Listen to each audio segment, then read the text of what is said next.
Hannah from Shed Family Farms. This was just a short little fun video just to give you guys a quick update on how we're doing after that crazy winter storm. The weather is back to 60 degrees. It feels amazing outside.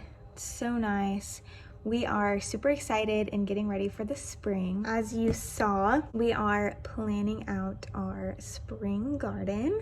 We have big plans for our permaculture orchard, and I'm gonna have a little herb garden on our porch. Keaton's building me some raised garden beds for that. All of our animals are alive and happy and healthy, so we are so thankful for that. We really appreciate each and every one of you guys who have decided to support our little homestead. If you guys want to keep updated, then you can go ahead and hit the subscribe button.